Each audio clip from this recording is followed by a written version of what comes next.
Donc dans cette vidéo, on va essayer d'étudier le choix du consommateur. Alors, le choix du consommateur, c'est en fait une combinaison entre deux aspects principaux. Laissez-moi obtenir, voilà. Entre deux aspects principaux. Le premier aspect, c'est ce que l'individu peut acheter. Parce qu'on ne fait jamais des choix comme ça au hasard. Tout le monde a envie d'avoir 3 Ferrari et 2 villas au bord de la mer, mais souvent c'est pas tout à fait le cas. Donc la première composante à combiner, ça va être ce qu'il peut acheter. D'accord? Voilà, donc ça va être la première composante du choix du consommateur. Et on va ajouter à ça une deuxième composante, et on va les combiner. Et cette deuxième composante, je vais la faire en bleu ciel, comme ça, turquoise, ce qu'il veut acheter. Donc moi je veux 3 Ferrari et 2 maisons au bord de la mer, mais clairement je suis contraint par ça, par le fait que je ne peux pas acheter 3 Ferrari et je ne sais pas combien de maisons au bord de la mer. Donc il faut vraiment étudier ces deux parties-là pour bien comprendre quel va être le choix du consommateur. Alors, dans ce que le consommateur peut acheter, ça va nous donner en fait ce qu'on appelle la contrainte de budget. Alors c'est moins bien écrit que quand je tape avec le clavier, mais bon, la contrainte de budget. Et l'analyse de ce qu'il veut acheter, ça va nous donner l'étude des préférences. Hop. L'étude des préférences. J'écris très mal, hein, comme un écolier de 5e, enfin bon, c'est comme ça. Donc, on a deux composantes. Ce qu'il peut acheter, on va étudier d'abord la contrainte de budget. Et puis, ce qu'il veut acheter, on va étudier les préférences de l'individu. Alors, on va commencer par le premier aspect, ce qu'il peut acheter. Donc, étudier ce qu'il peut acheter, c'est étudier donc sa contrainte de budget. On va partir donc d'un budget. Tout simplement, on va partir d'un budget, laisse-moi l'écrire. On va partir d'un budget qu'on va appeler B. Et ce budget, c'est donc le budget que l'individu a prévu. Ça peut être un budget vacances, un budget Noël, un budget transport, un budget alimentation. En général, le budget dépend du revenu, mais ça, on verra ça un peu plus tard. Et donc, on part de ce budget qu'on va noter B. Et à quoi ce B doit être égal? Ce B doit être égal à un certain nombre de choses. Et comment on peut savoir ça? On a une idée si on se rappelle notre point de départ qui est que l'individu est rationnel. Donc l'individu est rationnel. Ça veut dire quoi? Ça veut dire que il va utiliser au mieux toutes ses ressources. Ça veut dire donc que l'individu rationnel dépense tout son budget. Il va dépenser tout son budget si c'est un budget vacances, il va dépenser tout son budget dans les vacances. Si c'est un budget, je sais pas moi, alimentation, il va dépenser tout son budget en alimentation. Il est hors de question pour l'individu de laisser traîner des billets de 100 € ou de 50 € chez lui. Il va utiliser tout ce qu'il avait prévu d'utiliser pour satisfaire ses préférences, ses désirs de vacances, d'alimentation, etc.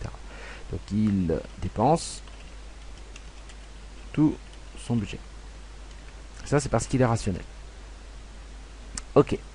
Donc si on sait qu'il dépense tout son budget, ok, on va revenir au truc de base, voilà. On sait donc que ce B, il est donc égal aux dépenses. À la dépense. Alors ça paraît peut-être un peu abstrait, donc on va prendre un exemple concret pour essayer de comprendre qu'est-ce que c'est que cette idée de dépense et qu'est-ce que c'est que cette idée de contrainte de budget. Alors on va prendre un exemple. Hop. Exemple, les sorties. Donc on va imaginer un exemple où l'individu a prévu un budget sorti. Donc il a un certain budget sorti. Je vais écrire là. Il dispose, plus joli que A, dispose d'un certain budget pour les sorties. Hop, petite faute. Voilà. Et on va également dire que l'individu, eh bien, ses sorties, c'est quoi? On va dire qu'il a le choix entre plusieurs sorties. Il a le choix entre deux types de sorties. Pourquoi je choisis deux types de sorties? C'est pour simplifier. Il peut avoir le choix entre, bien sûr, énormément de types de sorties. Ça paraît tout à fait logique. Mais pour l'instant, on va faire quelque chose de simple. On va choisir deux types de sorties. On va considérer deux types de sorties. On va considérer d'abord le cinéma, d'un côté. Et on va considérer également le restaurant. On va mettre en bleu le restaurant. Donc on a deux types de sorties et il faut choisir en fait combien de fois l'individu va aller au cinéma et combien de fois l'individu va choisir d'aller au restaurant. Alors il nous faut préciser un dernier élément, parce que là on a choisi donc on a précisé que l'individu avait un budget sorti, on a précisé qu'il avait le choix entre deux types de sorties pour l'instant, pour simplifier, le cinéma et le restaurant. On va préciser un troisième élément qui est la période temporelle. Quand on cherche à réfléchir sur un sujet particulier, quand on cherche à représenter un choix, par exemple en économie, il faut d'abord préciser quelle va être la délimitation temporelle, c'est-à-dire quelle est la période de temps que l'on considère dans notre analyse. Et là, on va considérer un mois. Donc là, j'ai écrit en rouge pour pas qu'il y ait de... Voilà. Donc voilà notre problème. Donc la question qu'on peut se poser. Je vous rappelle pourquoi on se pose cette question, parce que ici on a dit que le budget devait être égal, comme l'individu rationnel, à la dépense. C'est-à-dire qu'il ne peut pas dépenser moins que son budget, sinon c'est pas rationnel, il laisse traîner des billets de 10 euros, 20 euros chez lui. Donc c'est pas rationnel. Donc comme le budget est égal à la dépense, on s'intéresse à la dépense. Donc là on va poser la question. Donc quel va être, quel est le montant de la dépense en sortie sur un mois. Alors, quel est le montant de la dépense en sortie sur un mois? Donc de quoi va dépendre cette dépense en sortie? Ça va dépendre de quoi? Ça va dépendre en fait de combien va coûter le cinéma et combien va coûter le restaurant, mais également combien de fois je décide d'aller au cinéma et combien de fois je décide d'aller au restaurant. Donc il faut prendre ces paramètres en compte. Il faut prendre en compte la quantité de cinéma d'une certaine manière, c'est-à-dire le nombre de fois où on va au cinéma, et puis il va falloir prendre en compte le prix du cinéma, parce que le cinéma ça coûte quelque chose, et il va falloir prendre en compte la quantité de fois, la quantité de restaurants, c'est-à-dire le nombre de fois où on va au restaurant, et le prix du restaurant. Donc la dépense, ça va être égal à quoi? Ça va être égal, donc, on va le mettre en jaune, parce qu'on a décidé que le cinéma c'était jaune, hop, au prix du cinéma, je vais l'appeler PC, multiplié par le nombre de fois où je vais au cinéma, on va appeler ça QC. D'accord? Et on va ajouter à ça le restaurant qui est en bleu, donc le prix du restaurant, hein, l'addition, que multiplie le nombre de fois, ou la quantité, le nombre de fois où je vais au restaurant. Donc là, la dépense totale en sortie, c'est donc le nombre de fois où je suis allé au cinéma multiplié par le prix du cinéma, plus le nombre de fois où je suis allé au restaurant multiplié par la quantité de restaurant. Donc ça c'est dans le cas général. Et donc comme on a dit plus haut que la dépense de l'individu c'était égal au budget parce qu'il ne laisse rien de côté, il dépense tout. Il faut donc que on en déduit donc que le budget B c'est donc égal au prix du cinéma multiplié par les quantités de cinéma plus, on va mettre ça en bleu, plus le prix du restaurant que multiplie les quantités de restaurant. Donc voilà, ça nous représente, ça nous indique la contrainte de l'individu quand il décide de consommer.